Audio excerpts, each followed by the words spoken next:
to be Christians, to be opportunity to be in this church, we are lucky. In actual fact, to be able to be in church today, to listen to the sermon, to read this thing, because I know that probably 70 to 80% of us, once we are not in church, we don't even bother about what the lesson of the day is. If we don't come to church, we don't read the lesson. But to be able to listen to the lesson that was read to us today, the promises of these lessons, what it means to us, and who is making this promise. We know it is the Kabiokosi. It is the person you cannot ask to explain why he does whatever he do. So, we are lucky enough, we are opportune enough to be able to be in the church, to be able to listen to this. But there is a proviso for him. He doesn't just do things unilaterally. He does things for a purpose. If he says this is it, it has to be that. He has a way. Even if you are very good at what we call you are very good at pretense to make people think you are good. God knows even what you are thinking. He knows what you are doing. And that is why I will title my sermon today as Walk Without Distraction. We have already heard from the beginning of the world how much he loves us, how much he wants us to be good, what he wants for us, how much he has already set out our lives. But majority of us allow distractions to disturb us from him. And he will tell you that he is going to bless you if only you do his wish. That is the proviso. Do his wish and you are blessed. When we pray, we always hear it from whoever that nobody trades with God and regrets. You cannot trade with him and lose. There is no way you can trade with him and lose. That is exactly what the passage of today tells us. Because he is giving us promises of protection. Yes. That's what, even if you don't have an husband, don't worry.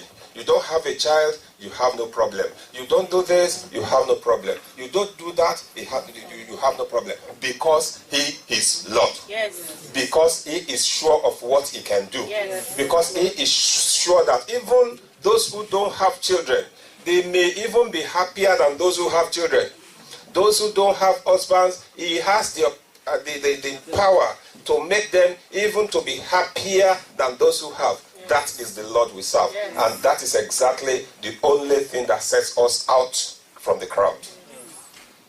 That is part of why majority of us forgot about whatever, how slippery the road is today to get here. Yes.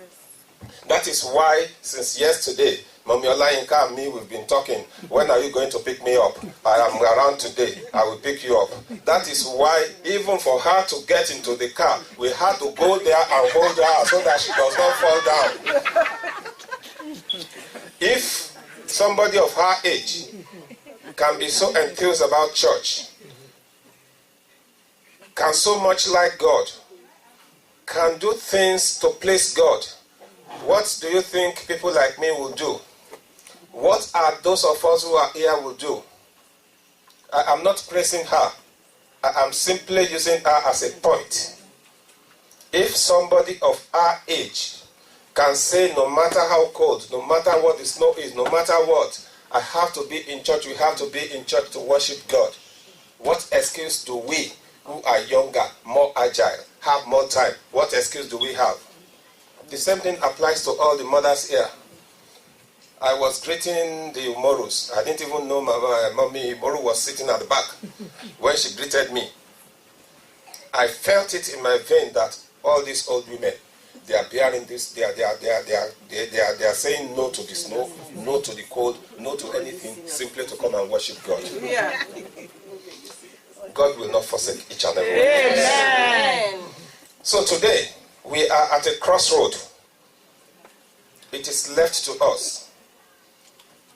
to decide, do we want to chart a path of dishonor and lose the salvation that we so much love and been gunning for?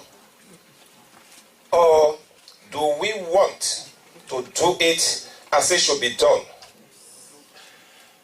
so that the Lord whom we serve, whom we are sure of his authority, of his power, who has even promised us, because we don't have much time, I would have want us to read every line of the sermon or the lessons of today. They are promises of good things to us. But those good things will not come unless we do his wish. He has already set it out for us. He has said it loud and clear.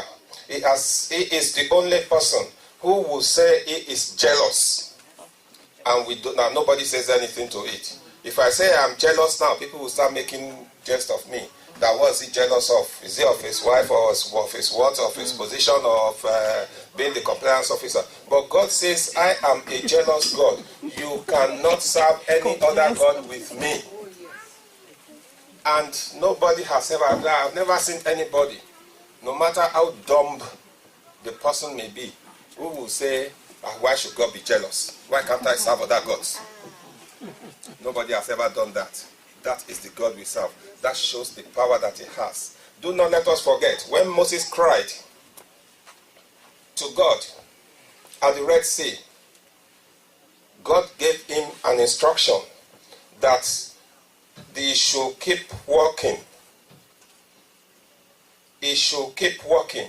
If Moses and the Israelites have refused to follow that instruction, if he has allowed the grumblings of the Israelites, whom he personally took out of Egypt, whom God used to show him so many miracles, to confirm how powerful he is as God, to let them know that I am the one that says this Moses should lead you out.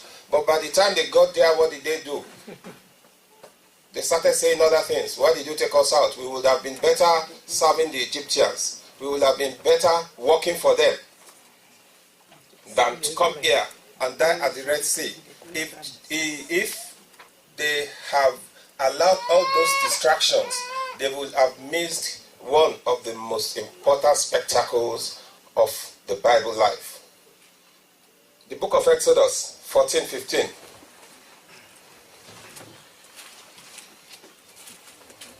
Then the Lord said to Moses, Yes. Why are you crying out to me?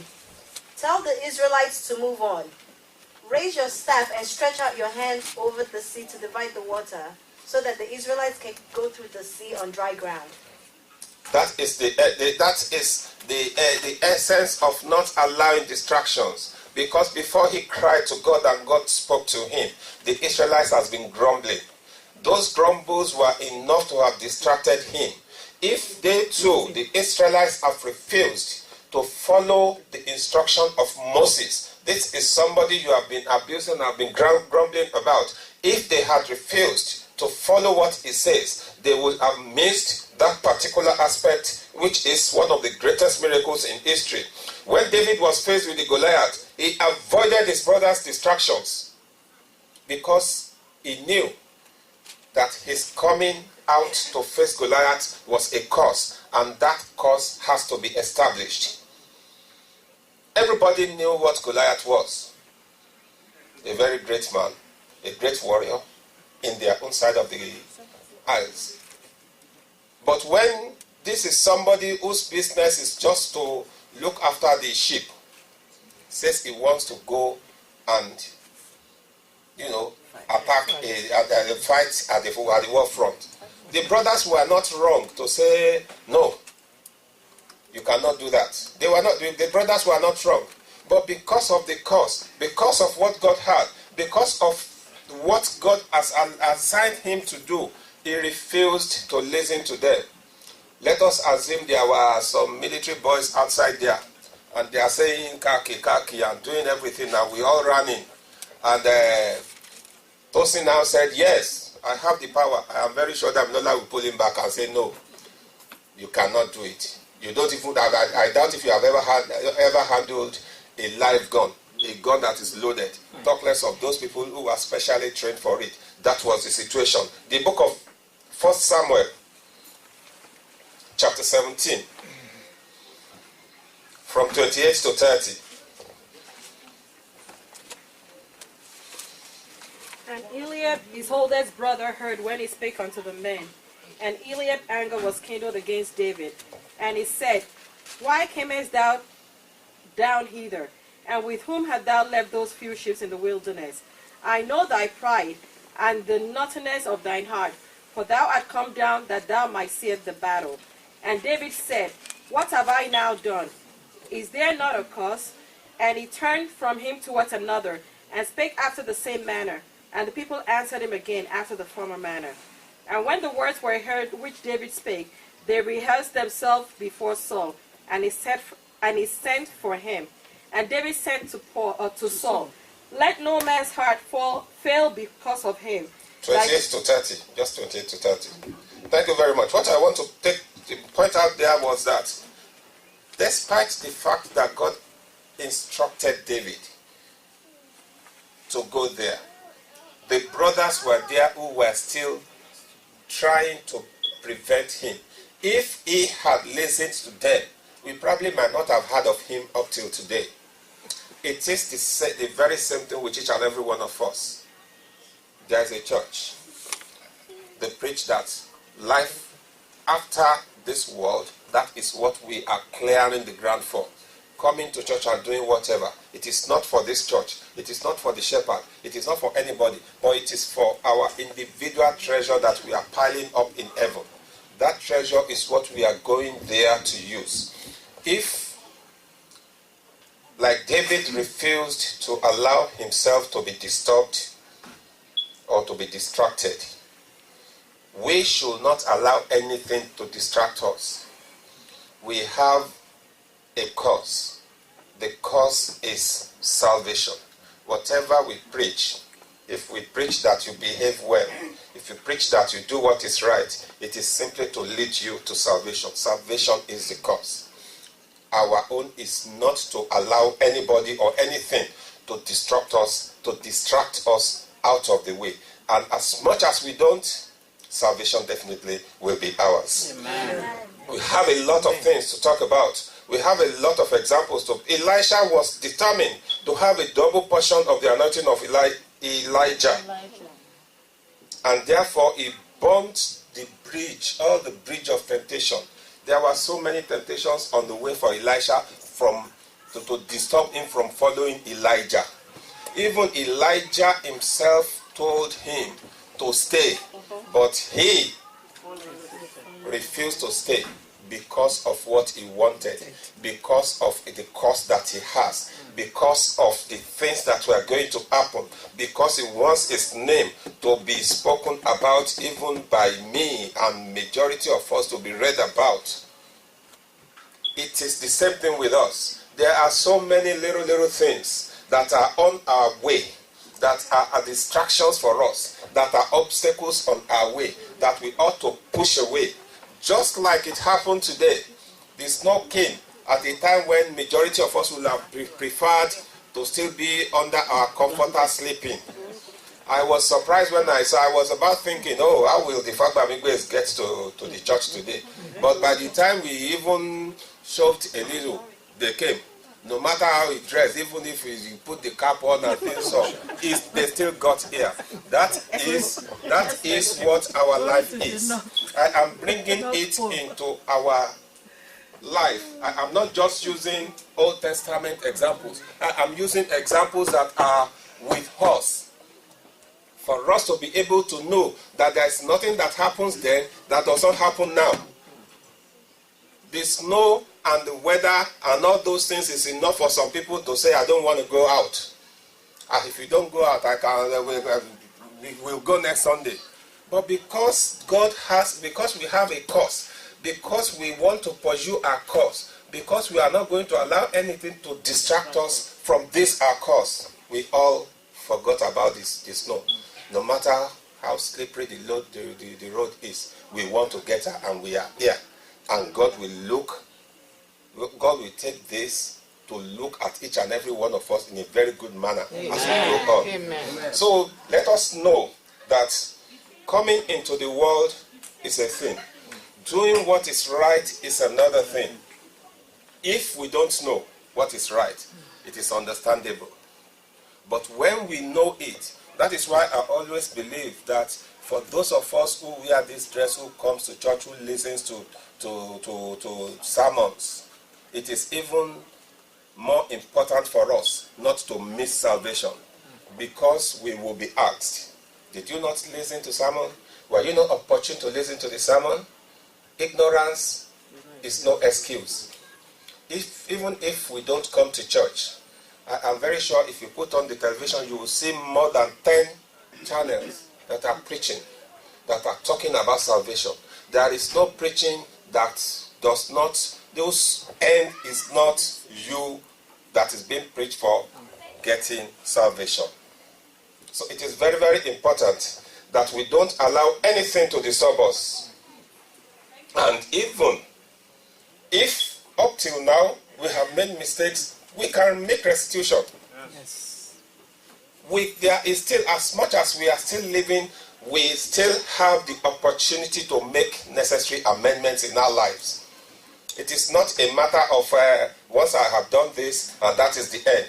Don't let us forget, Joshua was faced with an insurmountable mountain in the form of the wall of Jericho. The Almighty came and gave him an instruction that keep walking till the wall falls, and thereafter keep walking ahead. That is the proviso. That is what he wants him to do. He is the all in all. He talks without any regard to anybody. He gives instruction and he does things his own way. That is why whatever we are asking for or looking for unto God, even if we have not gotten it, it is still a test on our time. I want to see how you will behave if I did not answer you well. I used to do it. When I see those people that I am older than, I see many of them and there's something to be done, I start to do it. But I am not doing it. I am looking at who I am older than that will not say, bring it. I am looking at them. That is just the way God does. That is the way God does. He has the opportunity to say that if they burn you today, walk today. He has the right. He has the power, but he won't say it. If you are looking for, we are looking for green card. Yeah, we've been looking for it for 10 years. He wants to know, are you going to say because you've been looking for it for 10 years, you want to try another God? Mere thought of it that you have and you want to try another God is enough to miss it. Yes. Mere thought of it, that this God that we are serving, that this God who we read the Bible all the time, we know how powerful he is. He has done it before. He's doing it. We have seen stories. We have seen it with our eyes. We have heard it with our ears. How powerful he is. Let us go to the book of Joshua 6, 1-6. Now Jericho was straitly shut up because of the children of Israel. None went out, and none came in. And the Lord said unto Joshua, See, I have given into thy hand Jericho, and the king thereof, and the mighty men of battle. And ye shall compass the city, all ye men of war, and go round about the city once. Thus shalt thou do 6 days. And 7 priests shall bear before the ark 7 trumpets of bronze. 1-6. Yeah, verse 4. And 7 priests shall bear before the ark 7 trumpets of bronze, horns, and 7 days you shall compass the city 7 times, and the priests shall blow with their trumpets. And it shall come to pass that when they make a long blast with the ram's horn, and when ye hear the sound of the trumpet, all the people shall shout with a great shout, and the wall of the city shall fall down flat, and the people shall ascend up, every man straight before him. Verse 6. And Joshua the son of Nun called the priests and said unto them, Take up the ark of the covenant, and let 7 priests bear 7 trumpets of ram's horns before the ark of the Lord. Thank you very much. The main thing there is doing what God instructed. God instructed that they keep walking till the wall falls, and thereafter keep walking after it, keep walking ahead. And that was exactly what has been said. The rule has been set in this church. While we were coming, we were talking about some historical things concerning churches and things like that. I did a little bit of history, so I was able to say, oh, this is how it was in the beginning, before the protestants came, before this and that. This church has come and has set it out. When we were in Anglican in those days, they don't usually come to church to do anything. If you are not a member of the choir, all they need to do is get dressed in the best of their dresses and come to church. Even if your family is so rich, you have a seat that is set aside. With your name on it. They will write Ogunrinde family. Once you say Adetunji Ogunrinde there, if I don't ask you to go and sit there, you dare not sit there. But Celestia came and changed everything and made us to believe that you have to work for God to answer you. And that is exactly what the Bible teaches. The Bible does not teach us that you have to pay things to be done in the church. You have to do it yourself. You have to participate. Even your participation in the work of God is part of what is being recorded for you. So let us all know that no matter the situation, no matter what we do, no matter how rich we are, no matter what our expectations are of God, we have to have some things that we do in the church.